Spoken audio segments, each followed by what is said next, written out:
Hello everyone, আজকের ভিডিওতে আমি আপনাদেরকে দেখাবো কিভাবে আপনারা প্রিমিয়ার প্রো ব্যবহার করে এরকম একটি স্ক্রোলিং টেক্সট অ্যানিমেশন তৈরি করতে পারবেন খুবই সহজে। তো চলুন কথা না বাড়িয়ে চলে যাওয়া যাক প্রিমিয়ার প্রোতে। আপনারা দেখতে পাচ্ছেন আমি আগে থেকে এখানে একটি ফুটেজ ইম্পোর্ট করে রেখে দিয়েছি।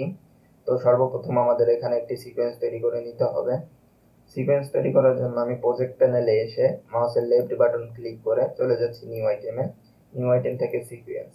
এখন সেটিং এ গিয়ে 30 ফ্রেমের একটি ফুল এইচডি সিকোয়েন্স আমি সিলেক্ট করে নিচ্ছি। তারপর এখান থেকে আমি ওকে প্রেস করে দিচ্ছি। সিকোয়েন্স তৈরি করা হয়ে গেলে আপনারা যে টেক্সট ব্যবহার করবেন সেটিকে কপি করে নিয়ে আসতে হবে।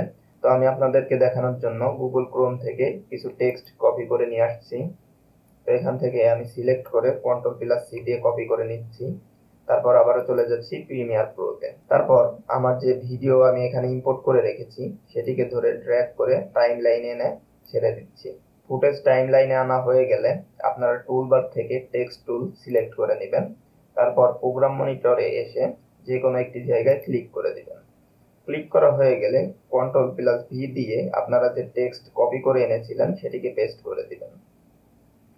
পেস্ট করা হয়ে গেলে সিলেকশন টুলটিকে সিলেক্ট করে চলে যাবেন ইসেনশিয়াল গ্রাফিক্সে। যদি আপনাদের এইখানে ইসেনশিয়াল গ্রাফিক্স এই অপশনটি না থাকে তাহলে উইন্ডোতে গিয়ে ইসেনশিয়াল গ্রাফিক্স এই অপশনটিকে এনেবল করে নেবেন।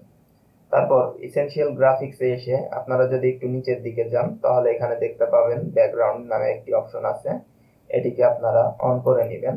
অন করার পর আপনারা চাইলে এখান থেকে এর কালার চেঞ্জ করে নিতে পারেন। আমি কালারটি চেঞ্জ করে নিলাম। কালার চেঞ্জ করা হয়ে গেলে এর যে অপাসিটি আছে চাইলে আপনারা এটিকে কমাতে বাড়াতে পারেন। আমি এটিকে 100 করে দিচ্ছি। তারপর আপনারা চাইলে এই ব্যাকগ্রাউন্ডের সাইজও বাড়িয়ে নিতে পারেন। আমি এই ব্যাকগ্রাউন্ডের সাইজ একটু বড় করে দিচ্ছি। তারপর আমাদের চলে যেতে হবে টাইম লাইনে। টাইম লাইনে আসার পর টাইম লাইনটিকে আমরা একটু জুম করে নিব। জুম করার পর এই টেক্সট লেয়ারের যে ডিউরেশন আছে এটি ডিউরেশনকে আমরা আমাদের ভিডিও ডিউরেশনের সমান করে দিব। তারপর টেক্সট লেয়ার সিলেক্ট থাকা অবস্থায় চলে যাব ইফেক্ট কন্ট্রোলসে। এখান থেকে আমাদের যে টেক্সট লেয়ার আছে এটির ভিতরে আমরা গিয়ে একটু নিচের দিকে আসলে এখানে যে পজিশনের অপশনটি আছে এখানে একটি কি ফ্রেম আমরা অ্যাড করে নিব। কি ফ্রেম অ্যাড করা হয়ে গেলে প্রোগ্রাম মনিটরে এসে এটিকে আমরা একটু জুম আউট করে নিব। জুম আউট করা হয়ে গেলে আমি যেভাবে এটির পজিশন সিলেক্ট করে দিচ্ছি আপনারা এইভাবে এটির পজিশন সিলেক্ট করে দিবেন। তারপর আপনাদের যে টাইম ইন্ডিকেটরটি আছে এটিকে ধরে ড্র্যাগ করে আপনাদের টেক্সট লেয়ারের শেষের দিকে নিয়ে আসবেন।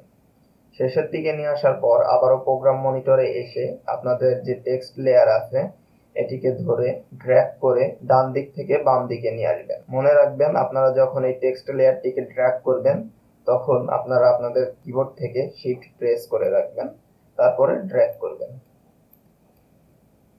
তো আমি শিফট প্রেস করে এটিকে ড্র্যাগ করছি। তো এইভাবে আপনারা ড্র্যাগ করতে থাকবেন যতক্ষণ পর্যন্ত না আপনাদের টেক্সটটি শেষ হয়ে যাচ্ছে।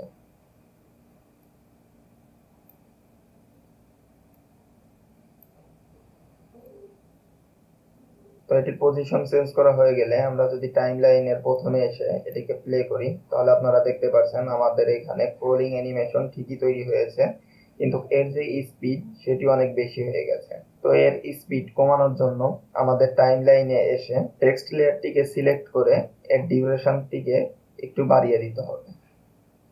ডিউরেশন বাড়ানো হয়ে গেলে ইফেক্ট কন্ট্রোলসে এসে এর যে পজিশনে কি ফ্রেম আছে এর দ্বিতীয় কি ফ্রেমটিকে সিলেক্ট করে টাইম লাইনের ডান দিকে নিয়ে যেতে হবে। তো টাইম লাইনের ডান দিকে নিয়ে যাওয়ার পর আমরা যদি আবারও এর টাইম ইন্ডিকেটরটিকে প্রথমে নিয়ে এসে এটিকে প্লে করি তাহলে আপনারা দেখতে পারবেন খুবই সুন্দর একটি স্ক্রোলিং টেক্সট অ্যানিমেশন তৈরি হয়ে গেছে।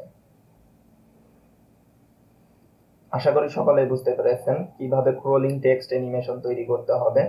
তো আপনারা যদি এমনই ভিডিও এডিটিং রিলেটেড আরো নতুন নতুন ভিডিও পেতে চান তাহলে আমার চ্যানেলটিকে সাবস্ক্রাইব করে রাখতে পারেন। তো দেখা হচ্ছে নেক্সট ভিডিওতে। ততক্ষণ পর্যন্ত সুস্থ থাকুন। আল্লাহ হাফেজ।